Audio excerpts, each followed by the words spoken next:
नमस्कार मित्रों, मैं Anil Kumar Seth, astrology, vastu and numerology expert. कुंभ राशि का वीडियो लेके आए हैं। शनि अपना राशि परिवर्तन करने जा रहा है। 29 मार्च 2025 को शनि मीन राशि में प्रवेश करेगा। 30 महीने के लिए ये ट्रांजिट रहने वाला है। और कुंभ राशि की शनि की जो साढ़े चल रही थी, वो आप तीसरे चरण में पहुंच जाएगी। शनि यहाँ पर 30 महीने आपके संचार करेगा। लेकिन शनि की खासियत है, जाते जाते शनि आपको धन लाभ दे के जाता है। और ये आ भी रहा है आपके फाइनेंस, कुटुंब, वाणी में आ रहा है। और शनि का जो संबंध बनने जा रहा है, एक तो शनि जब एंटर करेगा तो वो गुरु के नक्षत्र के साथ होगा। फिर कुछ दिनों बाद ये अपने ही नक्षत्र में प्रवेश कर जाएगा, जो शनि का नक्षत्र है। अब शनि का जो स्वभाव है, आपको मालूम ही है कि कर्म का दाता है, कार्मिक प्लैनेट है। तो मीन राशि आपको मालूम ही है कि दुस्वभाव की राशि है। और शनि जब गुरु की राशि में जाता है, जहाँ पर ऑलरेडी दुस्वभाव वाला होता है, तो शनि एक से ज़्यादा चीज़ों में वर्क करने काम करेगा। तो शनि राहु के साथ भी संपर्क में आएगा, सूर्य के साथ भी संपर्क में आएगा। वैसे भी शनि अभी अस्त चल रहा है, तो उदय होते होते उसको मई का महीना लग जाएगा।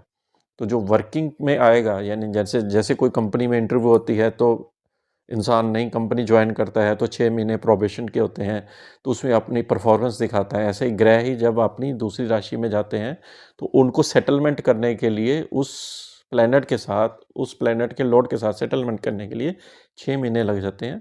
फिर वो उसी तरह से उसका रंग रूप धारण कर लेता है। अब ये देखिए कि मीन राशि में शनि का जो आना, वहाँ पर राहु भी बैठा हुआ है, बुध भी बैठा हुआ है, और शुक्र भी बैठा हुआ है। इसके साथ भी शनि का संपर्क होगा। सूर्य के साथ भी कुछ दिन रहेगा, लेकिन राहु के साथ तो ये टिल मई तक रहेगा। मई 18 के बाद राहु कुंभ राशि में प्रवेश कर देगा, और शनि का संपर्क राहु से खत्म हो जाएगा। और केतु और राहु के संपर्क में रहेगा शनि। तो इसलिए स्पेकुलेशंस और इन्वेस्टमेंट के प्रति आपको अलर्ट रहना है, क्योंकि ये आ जा रहा है धन भाव में। धन भाव में जब भी कोई ग्रह छाया प्लैनेट के साथ संपर्क में आता है, तो धन का नुकसान भी करते हैं। जल्दबाजी में डिसीजन नहीं लेना है, थोड़ा चीज़ों में होल्ड करके रखें। खासकर शेयर मार्केट में भी जो लोग पैसा लगाते हैं स्पेकुलेशंस में, जो डेली की ट्रेडिंग करते हैं, उनके लिए ये चीज़ें बड़ी डिस्टर्बेंस वाली पैदा हो सकती हैं, जब तक ये राहु शनि का कॉम्बिनेशन रहेगा। क्योंकि केतु का भी संपर्क सेकंड हाउस से रहेगा। परिवार में अशांति रहेगी, और कहीं ना कहीं ये बहुत बड़े नुकसान की तरफ ही आपको लेके जाएगा। लेकिन अगर कारतत्व शनि के आपने समझ लिए, और शनि क्योंकि पेशेंस का ग्रह है, आपको पेशेंस रखना पड़ेगा। और कुंभ राशि की खासियत ये होती है कि ये खुद पेशेंस वाली राशि होती है। ये शनि शनि ही चलते हैं, एक एक स्टेप्स मतलब लेके चलते हैं। लेकिन कई बार क्या होता है, जैसे आपका लगन मेष लगन है, या फास्टी लगन है, जैसे आप 3 नंबर का लगन हो गया, यानी कि मिथुन लगन है, 2 नंबर का लगन है, और राशि कुंभ है, उनके लिए ये बड़े नुकसान वाले सौदे यहाँ पर हो सकते हैं। तो आपको यहाँ पर बहुत सावधान रहने की भी बहुत प्रबल संभावना रहेगी, क्योंकि 12वें घर का कनेक्शन आपका सेकंड हाउस से होना। 12वां घर हालांकि फॉरेन से इनकम भी देता है, लेकिन नुकसान का भी होता है। इसलिए ये दोनों ही चीज़ें आपको प्लस और माइनस शनि के एट्रीब्यूट्स देखने के मिलेंगी, क्योंकि हर ग्रह के अच्छे चीज़ें भी होती हैं, बुरी चीज़ें भी होती हैं। इसलिए हमें अच्छी चीज़ों की तरफ ही ध्यान देना चाहिए। और अच्छी चीज़ों की अगर आप ध्यान देंगे, तो तभी तो आप जीवन में सक्सेस होंगे। तो कुंभ राशि का जो शनि का संचार रहेगा सेकंड हाउस में, ये 30 महीने में रहेगा। क्योंकि ये साल जब शनि अपने ही नक्षत्र में जाएगा, तो बहुत बढ़िया रोल अदा करने वाला है। क्योंकि गुरु के नक्षत्र से जब ये, क्योंकि गुरु के नक्षत्र में ये न्यूट्रल हो जाता है, अपने नक्षत्र में ये पावरफुल हो जाएगा। फिर अगले साल ये बुध के नक्षत्र में जाएगा, और उससे अगले साल ये केतु के नक्षत्र में जाएगा। तो इस तरह से नक्षत्र वाइज चलने वाला है। तो लेकिन शनि का ट्रांजिट जो है, वो आपके लिए सेकंड हाउस में जब जाएगा, तो आपके परिवार में जो प्रॉब्लम चल रही थी, वाणी में आपका प्रॉब्लम, कम्युनिकेशन से रिलेटेड प्रॉब्लम चल रही थी, आपको जो प्रॉब्लम आ रही थी अपनी चीज़ों को एक्सपोज करने के लिए, वो आपको शनि यहाँ पर उसको चीज़ों को करेक्ट करेगा। और मीन राशि वैसे भी जल तत्व राशि है, और सेकंड हाउस किसका है? आपके वाणी का है। वाणी में आपके जो पोलाइटनेस है, वो आपको यहाँ पर लाना पड़ेगा। यानी कि आप कम्युनिकेशंस के माध्यम से जैसे किसी के साथ बात करेंगे, तो आपको अपने स्किल्स को बढ़ाना पड़ेगा। अब जो लोग देखिए ऑलरेडी बहुत ज़्यादा कम्युनिकेशन चीज़ों में पड़े होते हैं, जिनकी कॉलिंग बहुत होती है, जिनको बहुत बोलना पड़ता है, एक्टिंग बहुत करनी पड़ती है, फिल्मों में या नाटकों में एक्टिंग करनी पड़ती है, उनके लिए ये बहुत वरदान सिद्ध होने वाला है। देखो सेकंड हाउस में शनि का आना, ये वाणी के अंदर आपका प्रवेश करना, आपके जो वाणी है उसको प्रभावित करेगा। आप समझे ना, आपकी कम्युनिकेशन वॉइस है, वॉइस को ये प्रभावित करेगा। जो सिंगिंग का काम करते हैं उसमें ये चीज़ों में प्रभावित करेगा। शनि का जब सेकंड हाउस होता है खाने पीने की चीज़ों में, खाने पीने की चीज़ों में जब शनि का आना, वो भी आपके लिए जैसे कोई आप रेस्टोरेंट चलाते हैं, कोई फास्ट फूड कॉर्नर चलाते हैं, तो उसमें भी शनि आपको काफ़ी अल्टरेशन करेगा और उसके बाद गेन में तब्दील करेगा। हो सकता है कि कोई काम में आप जैसे कुछ डिज़ाइनिंग कर लें या कोई रेस्टोरेंट का रेनोवेशन करें, फिर फास्ट फूड कॉर्नर खोलें, आपके मन में ये विचार आ जाएंगे सेकंड हाउस से रिलेटेड। समझ गए? अगर आप फाइनेंस का काम करते हैं, दूसरा घर फाइनेंस का भी होता है। जैसे आप फाइनेंस का काम करते हैं, किसी को लोन दिलवाते हैं, किसी की गाड़ी का फाइनेंस करते हो, हाउस का फाइनेंस करते हो, उसमें भी शनि आपको बहुत फ़ायदा देने वाला है। तो शनि के एट्रीब्यूट्स को आपको अपनाना पड़ेगा जब भी अगर आपका ग्रह इस भाव से निकल रहा है, और साथ में अगर महादशा भी शनि की चल रही है, तो आपको शनि के एट्रीब्यूट्स को मतलब अपनाना पड़ेगा, तो ताकि आपका जो शनि है वो आपकी पॉजिटिव चीज़ों में आपको ग्रोथ दे। अब देखिए शनि है, शनि का शनि शनि काम करना उसने, और शनि की दृष्टि जब जाएगी आपकी, देखिए ये जल तत्व राशि में है और पृथ्वी तत्व राशि पे दृष्टि डालेगा। चौथे घर में जब दृष्टि डालेगा गुरु के ऊपर, 2 नंबर की राशि है, 2 नंबर की राशि होती है शुक्र की।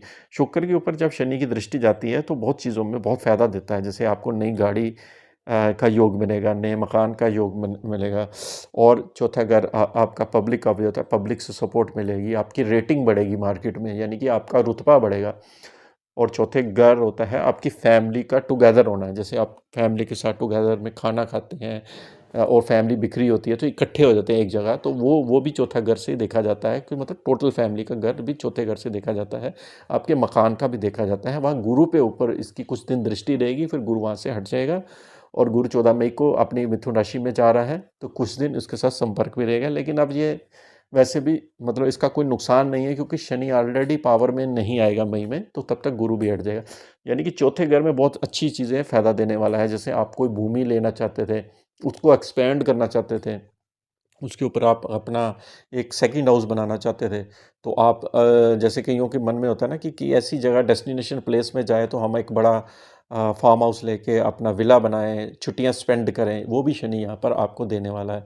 कईयों का मन करता है कि यार मेरे पास अच्छी गाड़ी हो, तो गाड़ी भी यहाँ पर शनि आपको दे सकता है। तो आपको इसके साथ साथ मेहनत भी बहुत करनी पड़ेगी। सेकंड हाउस में जब शनि आता है तो चौथे घर में देता है, 12वें घर से भी आपको चीज़ों को अलाइनमेंट करना पड़ेगा, और मेहनत के द्वारा ही शनि फल देता है। शनि बिना मेहनत के नहीं फल देता है, किसी भी कंडीशन में ये एप्लीकेबल नहीं होता है, क्योंकि शनि कालपुरुष की कुंडली का 10th भाव का 11वें घर का लॉर्ड है, जो ऑलरेडी कर्मों का ही है।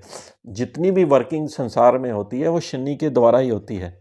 जैसे आप जॉब करते हैं, बिजनेस करते हैं, उसका रिलेटेड जो प्लैनेट होता है, अगर भृगु नाड़ी ज्योतिष अगर आप थोड़ा बहुत भी जानते हैं, तो शनि अर्निंग का स्तोत्र बनाता है। हमारा काम करने का जो स्तोत्र होता है वो शनि के द्वारा भी होता है।